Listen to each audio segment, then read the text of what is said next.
इथं आल्यापासून 4 जण असे मला भेटले जे बोलतात जय महाराष्ट्र आणि मला खूप भारी वाटलं। नमस्कार, मी कीर्ती जाधव। मध्यंतरी मी कामानिमित्त गेले होते हैदराबादला आणि गेल्या गेल्या मला झाले महाराजांचं दर्शन। हे बघून इतकं भारी वाटलं। त्यानंतर मी गेले होते बिर्ला मंदिरला। इथे मोबाईल घेऊन जायला अलाउड नव्हतं, त्याच्यामुळे आम्ही फक्त बाहेरूनच थोडंसं शूट केलं आणि त्यानंतर आम्ही निघालो चारमिनार बघायला। मला खूप सारे मराठी लोक भेटले, त्यातले हे एक दादा होते। मी पहिल्यांदाच चारमिनारला आले होते, त्याच्यामुळे हा एक्सपिरियन्स माझ्यासाठी खूपच छान होता।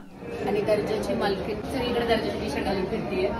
दर्जाची फुल ऑन मार्केटिंग करून त्यानंतर आम्ही गेलो शॉपिंग करण्यासाठी। सगळ्यात पहिले मी गेले तिथल्या चुडी बाजारला आणि तिथे मी माझं मस्तपैकी बार्गेनिंग स्किल दाखवत भरपूर साऱ्या बांगड्या खरेदी केल्या। त्यानंतर आम्ही गेलो इथल्या सगळ्यात फेमस बेकरीमध्ये, जिथे आम्हाला मिळाले मस्त असे कुकीज, बिस्किट आणि त्याच्यासोबत एक कडक असा चहा। मग आम्ही गेलो केदारनाथ मोतीवाले। हे जुनं आणि ओरिजिनल मोती असलेलं ज्वेलरी शॉप आहे। तिथल्या मालकांनी मला खरे मोती आणि खोटे मोती कसे ओळखायचे हे सांगितलं। त्यानंतर मी मस्त असे कानातले घेतले आणि माझी शॉपिंग झाल्यानंतर त्यांनी मला एक छोटंसं कानातलं गिफ्ट पण केलं। त्यानंतर आम्ही आलो बेगम बाजार मध्ये आणि इथून बाहेर पडायची माझी अजिबात इच्छा झाली नाही, कारण तिथे प्रत्येकच शॉप मध्ये इतकी भारी भारी व्हरायटी होती की मी इतकी शॉपिंग केली की त्याचा हिशोब मला अजूनही लागत नाहीये। असो, त्यानंतर आम्ही आलो इथल्या फेमस शादाब बिर्याणी हाऊस मध्ये आणि बिर्याणी म्हणजे काय ते मला कदाचित त्या दिवशी कळालं। मनभर आणि पोटभर बिर्याणी खात खूप सारी शॉपिंग करत आम्ही निघालो इंटरसिटीने पुण्याला परत। हा अनुभव खरंच खूप सुंदर होता।